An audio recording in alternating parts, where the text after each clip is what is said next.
हर किस्म के रूहानी जिस्मानी मसाइल और वज़ाइफ के लिए पीर इकबाल कुरैशी चैनल को सब्सक्राइब करें।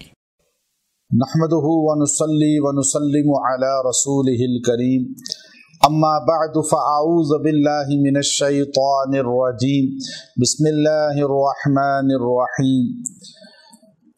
माह रबीउस सानी की 3 तारीख का एक बहुत ही ख़ास अमल आपको अनायत कर रहा हूँ, जिसकी बदौलत अल्लाह आपको हर किस्म की अपनी कुदरत ख़ास से राहतें, सुकून, बरकतें अता फरमाएगा और ज़िंदगी से बीमारियां, परेशानियां दूर फरमा देगा।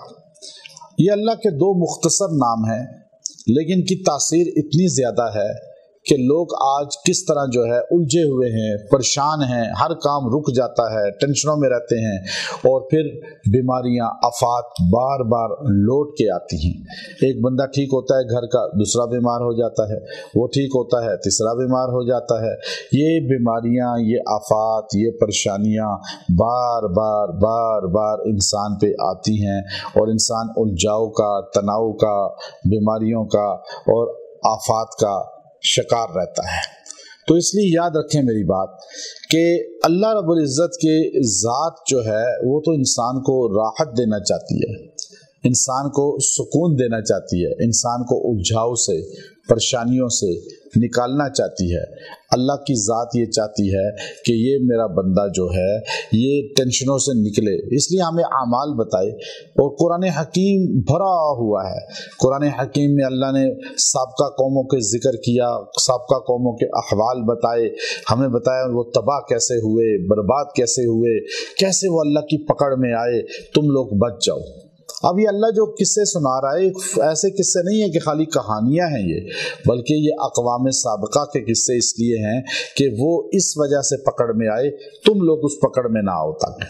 लेकिन इंसान सोचता नहीं है, इंसान जो है उसको अपने दिमाग से सुनकर उड़ा देता है और वो समझता है कि मैं तो अल्लाह की पकड़ में नहीं हूँ।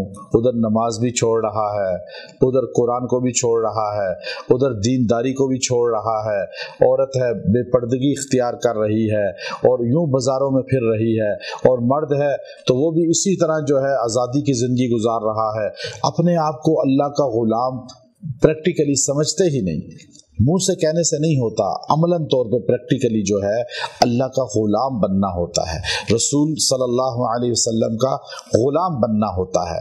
तो इसलिए ये अमल मुख्तसर जो कुरान हकीम नहीं भी पढ़ना जानते वो भी पढ़ सकते हैं, जो बूढ़े हैं वो भी पढ़ सकते हैं, बीमार लाचार हैं वो भी पढ़ सकते हैं, बिस्तर मरग पे है कोई, ये पढ़े अल्लाह उसे शिफा दे देगा।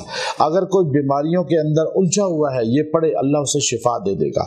अगर कोई टेंशनों में, अजियत में, तकालीफ में और बंदिशों में जकड़ा हुआ है, वो भी ये पढ़े, अल्लाह उसको निजात दे देगा, आपको अल्लाह सुकून दे देगा, अल्लाह आपको राहतें अता फरमा देगा। 2 अल्लाह के नाम हैं और मुख्तसर नाम है, आप इनको अपना वजीफा बना लें। एक है या क़ादिरु या नाफ़िउ, या क़ादिरु या नाफ़िउ। अब ये अल्लाह के 2 नाम आपने पढ़ने हैं 370 बार, 370 टाइम। अव्वल आखिर इसमें आप दुरूद इब्राहिमी को 7 बार पढ़ लें, 7 टाइम। अच्छा, दुरूद शरीफ पढ़ लिया करें तो अफजल है, और अगर ना भी पढ़ें तो वजीफा हो जाता है, क्योंकि यहाँ फर्ज वाजिब नहीं है पढ़ना दुरूद शरीफ। तो अब आपका जुज नहीं होता वजीफे का। आप पूछते हैं जी दुरूद शरीफ पढ़ें या ना पढ़ें, तो दुरूद शरीफ पढ़ लें तो अच्छी बात है, ना पढ़ें तो फिर भी वजीफा हो जाएगा। व आखिर दावाना अनिल हम्दुलिल्लाहि रब्बिल आलमीन।